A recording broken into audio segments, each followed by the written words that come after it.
Hello there, YouTube fans. Here again. And I figure why not? I'm talking about Edward Woodward as the Equalizer. Why not this one? Series 1, Episode 8. What do I think of it? Review and so on.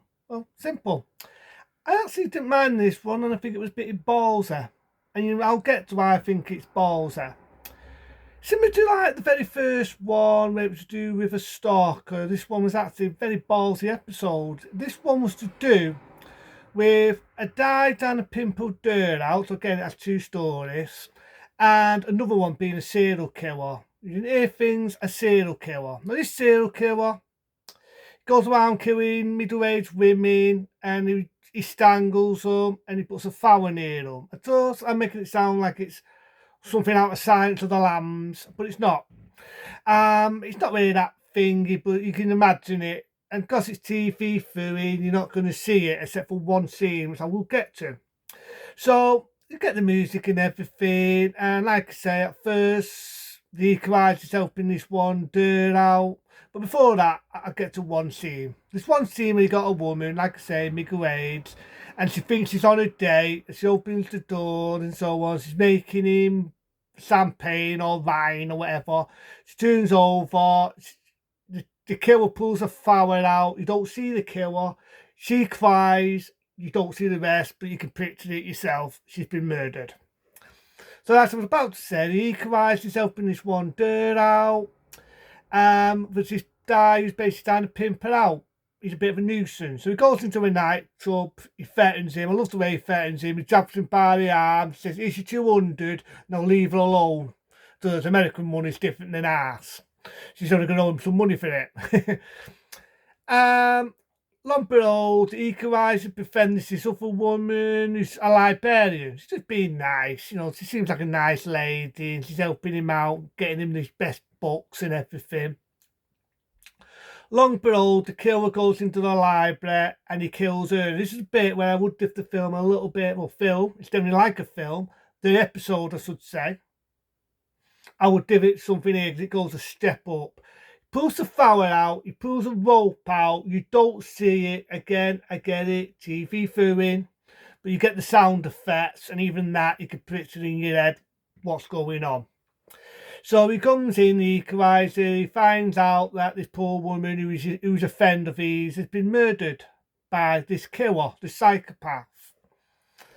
So he befriends another woman, the Equalizer, to set this guy up because the police, he doesn't want the police to get involved. There's even a bit where he breaks into a library and he finds a book and there's like poems.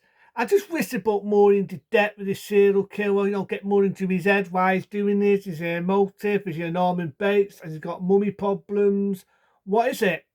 But at first, I get it, it's TV viewing, you can only fit so much in. But what they do, I feel it's a ballsy episode. The fact it's a serial killer and he's going around killing middle-aged women. You got the idea he's stanging them. He doesn't show that much, but you can picture it. And he's leaving a flower near the body, like there his date, his long lost love. So they cut the story short. This stalker, this other guy, who's basically into this woman, who's a pimp. He's threatening her. There's a bit where she's got a bloody nose. He won't leave her alone. The Equalizer's trying to get her to leave because she wants to be an actress.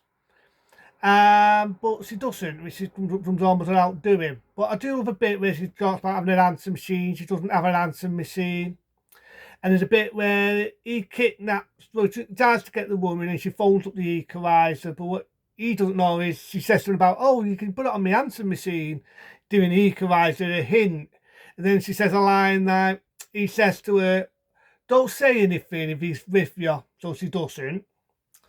And I like that little bluff. I mean, he's been done in a lot of Paul Damned films and so on. But I just like the way she puffs him out. So the Equalizer comes in. You've got Peace, the Tornado. Basically, almost at the end of that story. So now you get to the other one. The old woman puts on the answer machine, "Don't be late, meet me at 8. To animate the Equalizer." Again, she makes a mistake because I watched the scene. I was not long with watching it. She puts a gun in what the Equalizer's given her in a cupboard, right? She puts a gun in a cupboard. I want to show people something, right? Bear with me. This here is a trubbered. Imagine I've got a dun. Ready? There's my trubbered. I've got to get to that done, right? So let's say I'm a woman and the psychopath is near me on the other side of the room there, right? The side of the room, right? I'm over there. I've got to run, open that fucking cupboard and get the done out. By the time I do all that, this psychopath could have got me. So I thought, that was a silly move. Okay, we all do silly things. And that's what happens. The psychopath pushes the cupboard through, tries to get her to go on the steps. I think he hits her, but he just knocks her out. Lucky enough, the Equalizer gets that tape retarded, meet me at 8. I always makes me laugh because the Equalizer always gets there in a nick of time. So he's running in, he's shooting after the baddie, the baddie's shooting at him, because he's got the done. But because he's in this place, I think like ornaments or toys or something, but he puts them on, he outsmarts the killer, he gets one lucky hit and shoots the bad guy, the murderer, and saves the woman. It's the Equalizer. I just wish there's a bit in it where he says, you know, the librarian, the one that got murdered, who is his friend. I just wish there's a scene in it where he says, this is for her name, uses her name, and then shoots him. You know what I mean? Just a little touch like that I felt would have been bitty dud. But, you know, he kills him, kills the bad guy. Then there's a bit, I've got a feeling it's a couple of weeks after, he goes into a restaurant to look for that woman, the one he helped out with the fucking stun bag. And she thanks him, she's now got a job, she pays him in advance because he paid her debt off. And it basically just ends like that. And I don't like this episode of The Equalizer. I don't like this episode. I just feel it was ballsy. The fact that it was dealing with a serial killer. The fact that it was dealing with a woman who was being harassed, dies down and pimp her as a pimp.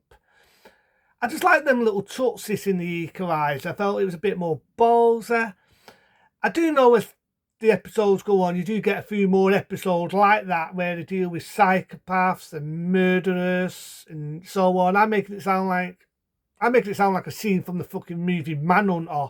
But I can see now why when I used to watch The Equalizer, why they used to put it on late at night. I can definitely see after watching this episode why they used to put it on late at night. But again, it's TV viewing. You're not going to see women getting strangled. You're not going to see blood. You're not going to see door. But I respect it for that because you can picture in your head what he's doing. The bit where he kills that poor librarian, you've got the sound effects and so on. It shows you what you just need to see. It doesn't go in your face. So I can respect it for that. You know what I mean? You got ideas. My eyes, I just wish to put more into that story. They put more into that story. But again, I get it.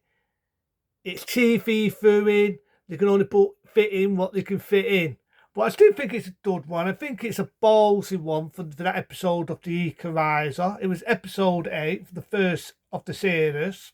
So that's series 1, The Equalizer, episode 8. I'll do some more as I go on of The Equalizer. But until then, be smart, be safe. See you later.